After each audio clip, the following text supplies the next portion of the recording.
Okay, I'm still doing my Persona E leveling up stuff, but there is a thing I can do so I can get an episode out today. I'm gonna miss him having the karma ring, but it is a good point that this guy needs to get agility on his level ups.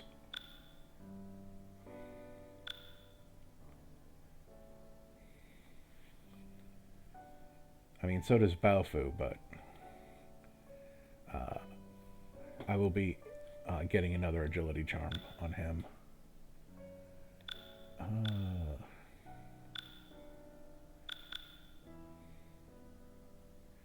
I'm gonna hold on to that karma ring for now. Anyway, let's do Lone Shadow 2.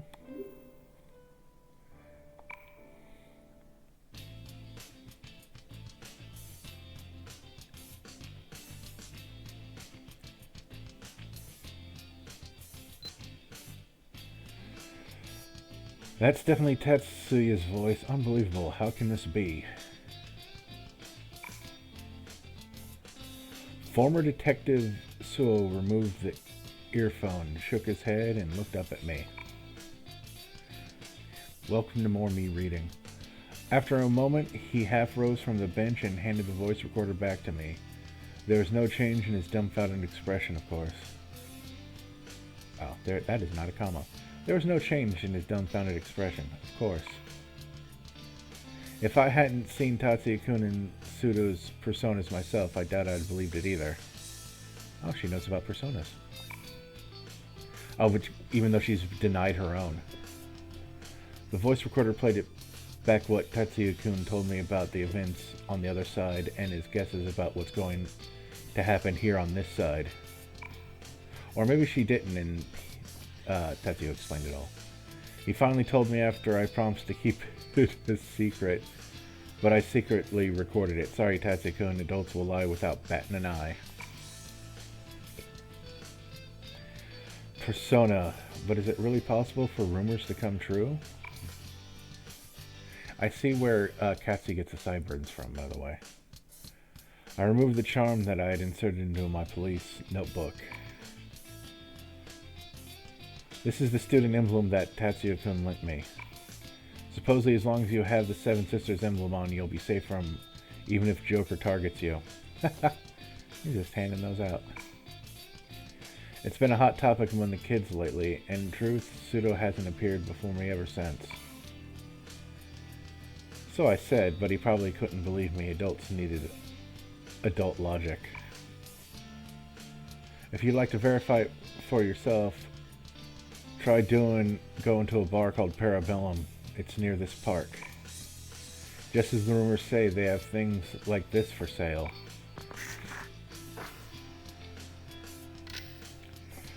I opened the front of my jacket and drew the G33 from the shoulder holster hanging under my left side, then removed the magazine to be on the safe side and handed him the gun in pieces. And it might be an ultra-compact handgun that you could tuck into the palm of your hand, but it used 357 SIG bullets. It had firepower comparable to a 357 Magnum, close to 5 times that of the 32s the station lent us. It's often called a pocket rocket. Naturally, these don't get supplied to Japanese police officers. The guns we're lent for work have to be returned each day to the service office, so I purchased this weapon for my own personal protection. If you abide by the rules against criminals who use personas or demons or whatever, you won't be able to defend yourself.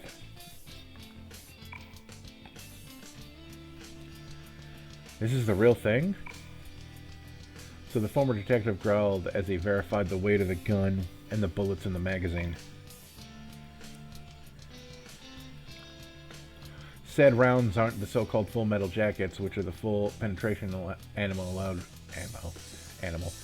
allowed for use in the P230 JPs and new Nambus. These were jacketed hollow points, which exposed the lead to the tip, on the tip, and had a pit in the center. They were warheads meant to stop a person stone dead.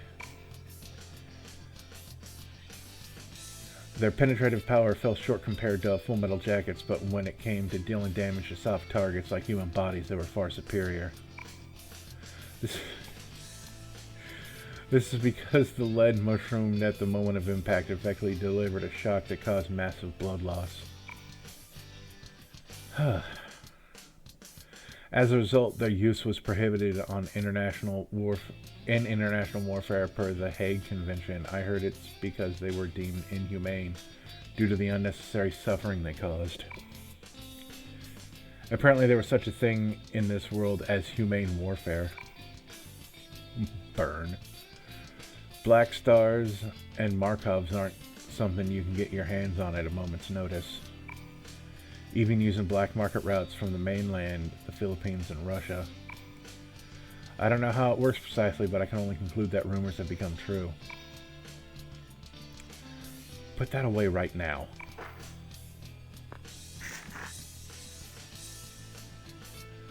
So-san handed back the gun and magazine, then rested his chin on his hands, which were propped up on the top of his thighs, and uttered another groan. Next to him, the wrappers of the anpan we'd lined up and eaten together earlier swayed in the autumn breeze from under the cardboard milk pack. He squeezed in time for me during his lunch break, so we wound up eating here as we talked. It's barely any meal at all for a security guard to spend all of his time on his feet, but we couldn't exactly chat about this over the cafe around the corner. I asked when his lunch break ended, and that's time's already passed. I'd feel bad for keeping him here for much longer. I'd better get back to the main issue. Even now, Tatsuya-kun is pursuing Pseudo.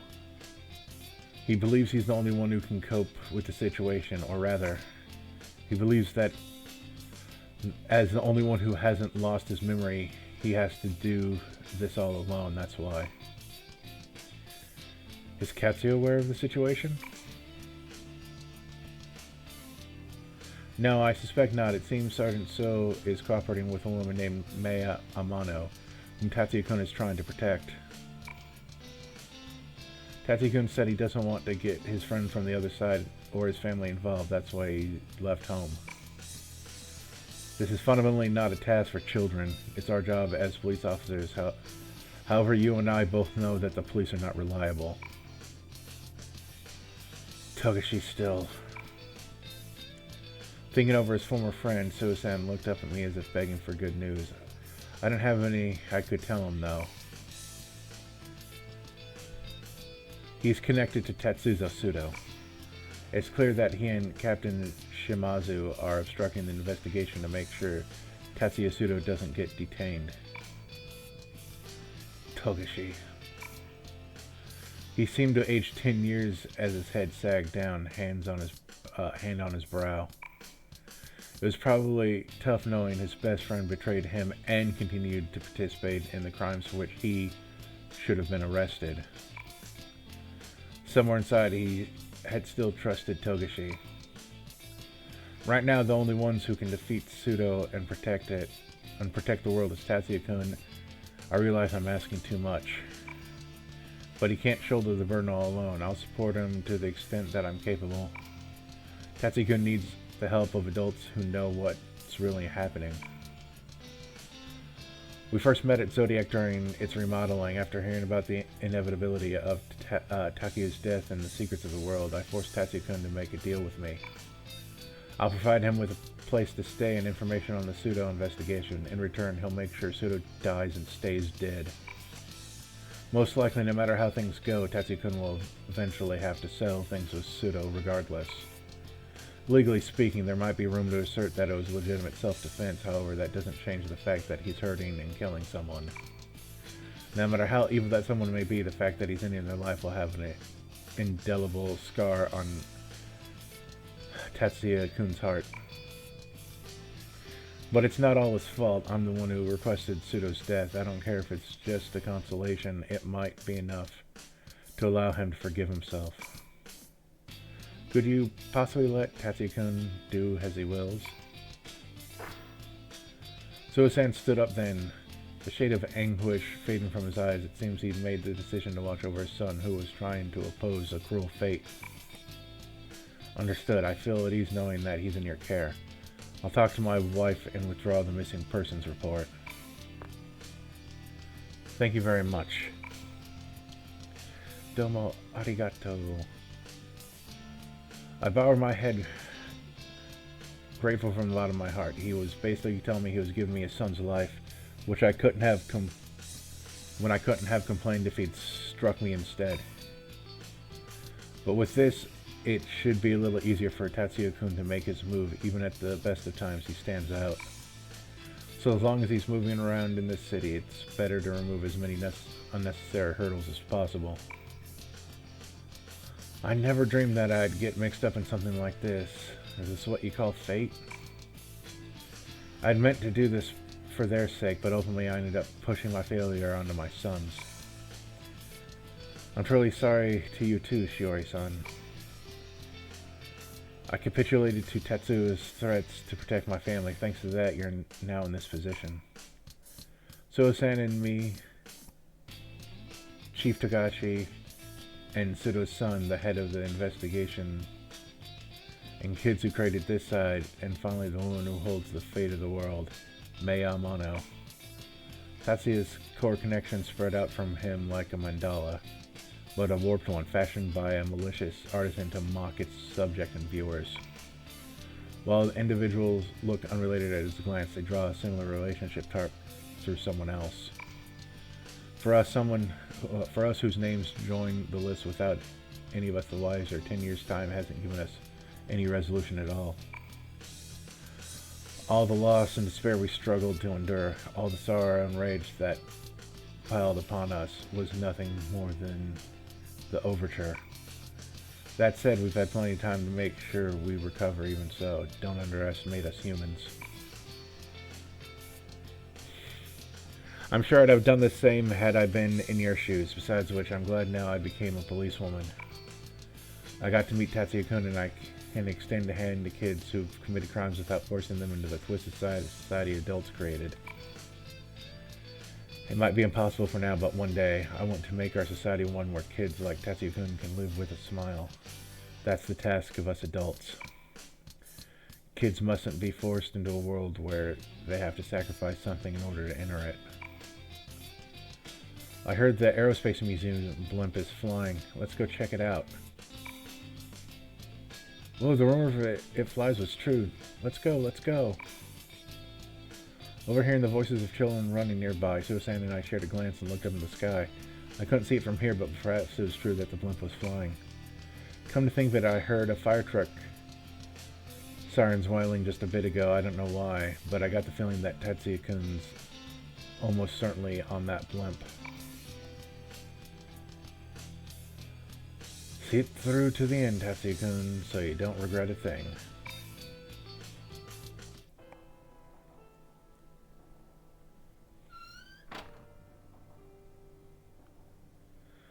I'm home. I know there wouldn't be a response to this hour. Shiori-san should still be at work. I still felt like I'm barging in here, but if I treated it as anything but home, she'd get mad.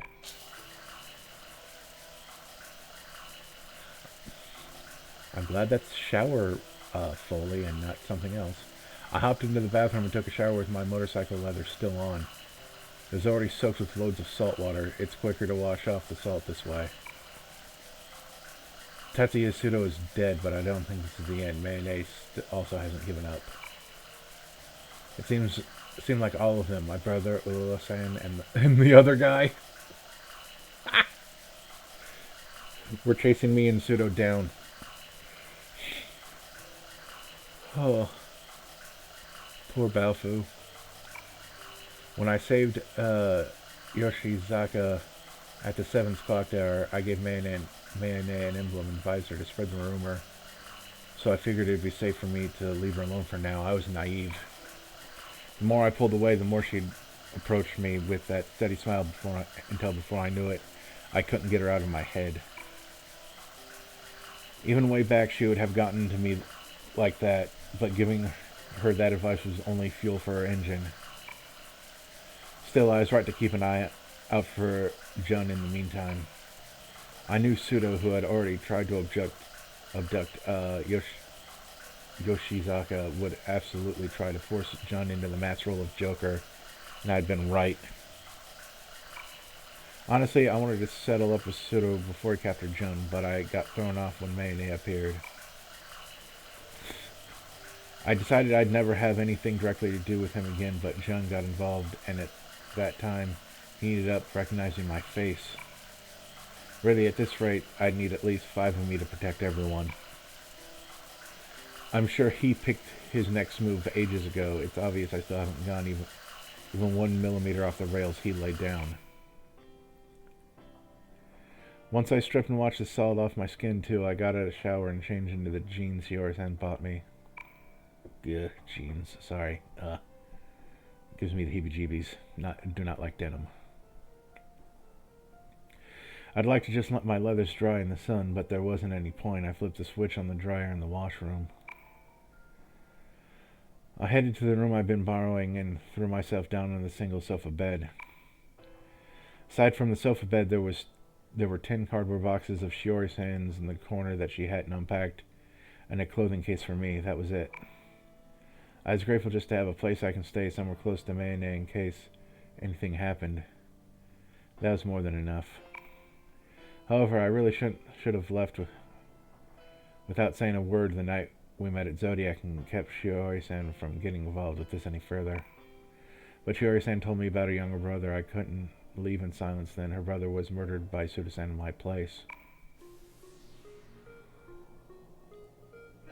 10 years ago, the day of Shiori-san's younger brother was killed was the same day Mayne and myself were locked up in AI Shrine on the other side. The other side, Pseudo set the shrine on fire while we were locked up inside it. Since I was just a kid, I was finally able to escape by just barely squeezing through the gap in the floorboards. I went outside in order to save Mayne, but I was stabbed in the back. That's when I awoke to my persona and burned Pseudo's face. Pseudo thought that Mayne had done that, so that's why he stalked her. Huh. But when we lost to him, in order to recreate the world where Mayne had lived, we changed history a little bit and some things were erased so they never happened. On this side, we all never met 10 years ago, so Pseudo never stabbed me. To fill that hole, Shiori-san's little brother was killed. I understood why. It was a present from him, showing me what happens when we change history. Dang it, you big jerk. I twisted and pulled at my hair. I hated him so much I could go mad. I won't forgive him. I wanted to end him. I wanted to go away and disappear. I'm pretty inconsistent trying to do the YouTube nonsense censoring, but whatever. I dug my nails into the mark he left on my right arm. Aha, that's what that is.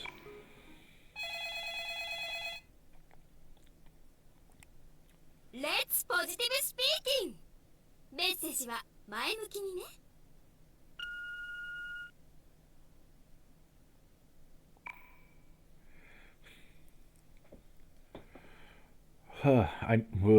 I need a second to recover from that. The sudden ringing of the telephone brought me to my senses. I was so overwhelmed by exhaustion that I thought I heard Mayonnaise voice on the answering machine message.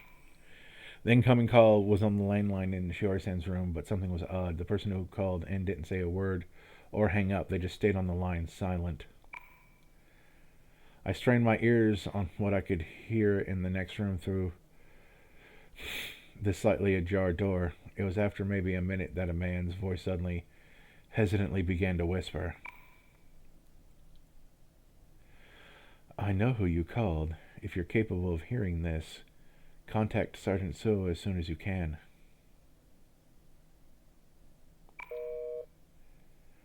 Contact my brother? I don't get it. I guess the guy who called Shiori-san was in trouble. Wait, who you called? I had a bad feeling about this. I jumped to my feet, hurled to Shiori-san's womb, and turned on the TV. On the other side, he got humanity self-destruct by making rumors come true and spreading anxiety through society. I got the sense that by going out of his way to make me run into Pseudo and spreading rumors about Joker, he was using the same tricks even on this side. Even the news was just another one of his tools. I flipped through the channels until I programmed with that shady fortune teller woman who did the Wang Long fortunes that were popular these days caught my attention. Kagare calls forth further Kagare, and Joka calls sin to increase. The more people sin, the greater Kagare's power becomes. It is cause and effect. You must not let jealousy and petty grudges consume you. You must not perform the Joker curse. If you do, you will be possessed by Joka. Thus, those who perform the curse will end up becoming Joka themselves. What the? Wow. So then the Joker isn't just one particular person? My heart pounded in my throat as every hair on my body stood on end. My memories of the other side and what happened on this side intersected dizzily in my head. I understood what the answering machine message from a moment ago and Sudo's last words meant. The man who phoned in knew both that Shiori-san had called the Joker and what was said on TV just now. So he furtively warned her that there was a danger that she herself would become Joker. I didn't know who the heck that was, but it was someone who knew what's going on. But he couldn't do anything about it himself. That was why he told her to ask my brother for help. Shiori-san said that there were guys in the police force who were trying to mislead the investigation on Joker and Sudo. Most likely it was someone in the police who knew that, same as Shiori-san. The fear has been spread. The Joker won't die. What Sudo was saying was that this is how the Joker will circulate and multiply. I left at the phone in the room and called Shiori-san's cell number, which I had memorized. Come on, pick up. Joker was already drawing society's attention. Air a program like this, and it would become a rumor in a flash. It was a matter of time before Joker would appear all over town. Respectable people would just laugh off a program like this, but what happens if what the rumor fortune teller says come true? What was a joke will become the seed of a for what if and for a ton of people. People will spread it by word of mouth. Fear and anxiety will spread like an epidemic, and at last it'll become reality. That's how the curse that people unlonely set off become common knowledge, and the other side filled the room just as he planned. The same thing was starting to happen here, with the person closest to me as the sacrifice.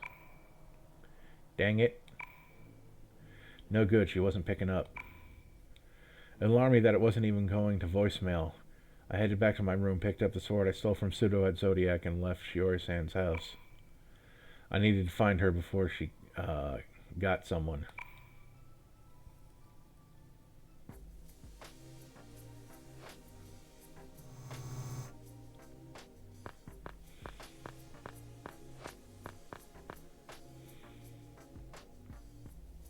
Mayonnaise, you still haven't given up?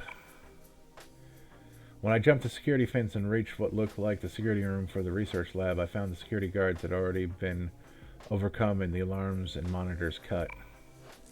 No wonder it was so easy for me to sneak in. I found 3 warped coins on the floor next to the security guards collapsed in front of the door. There was only one person who could take out gun-toting enemies with something like that, Baofu, the shady old man. Which meant Mayonnaise and my brother were here too. They were probably a step ahead of me and got wind of that the kidnapped Joker users were dragged here. This is going to be a pain. 2 full days had passed since I left Shiori-san's place and tracked the rumors to this place. In that time, Shiori-san hadn't returned home or to the police station. There was no mistake, his underlings had kidnapped her. All over town, people who used the Joker curse had been turning into Joker users and, for some reason, getting kidnapped just as quickly by some unknown party. I needed to simultaneously rescue Shiori-san, Mayonnaise, and the others, and figure out who the guys hunting down Joker users really were. They were pawns he was using in place of the masked circle. I'd knock out all 3 tasks at once. If possible, I wanted to get my hands on the information here before Mayonnaise and the others did, then erase my tracks so they wouldn't get it in any deeper than they already had. Could I do it? No, I will do it. Okay, this is a good spot to end this episode, even though we haven't done anything, but the next episode we'll actually do the dungeon.